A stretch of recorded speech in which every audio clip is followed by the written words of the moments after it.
இணைந்து ஜெபிப்போம்.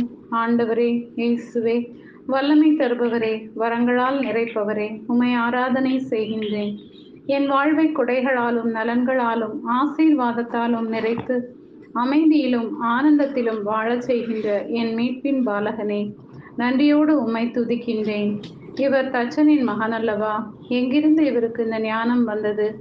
இவ்வாறு வல்ல செயல்களை இவர் புரிகின்றார் என விசுவாசமும் நம்பிக்கையும் இல்லாமல் வியப்படைந்த மக்கள் முன்னிலையில் எந்த வல்ல செயலையும் நீர் செய்ய விரும்பவில்லை என இன்றைய இறைவார்த்தையில் வாசிக்கிறேனே.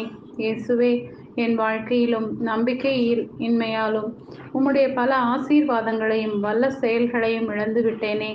அந்த நம்பிக்கையின்மையை போக்க எனக்கு உதவும். இழந்து போன ஆசீர்வாதங்களை இரட்டிப்பாக பெற்றிட உமது பேரிரக்கத்தை முன்னிட்டு வாக்கு பண்ணியருளும். நம்புகின்றவருக்கு எல்லாம் நடக்கும் என்ற அருள்நாதரை, ஏமாற்றங்களும் கவலைகளும் பிரச்சனைகளும் என்னை சூழ்ந்தபோது என்னை நீர் கைவிட்டு விட்டீர் என எண்ணி உம்மை மறந்து வாழ்ந்த சந்தர்ப்பங்களுக்காக மன்னிப்பு கேட்கிறேன். மன்னியும் அப்பா.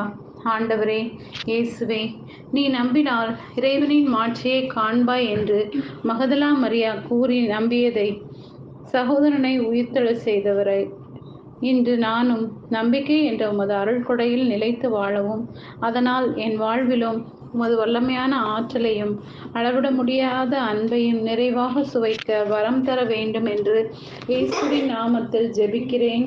ஆமென்.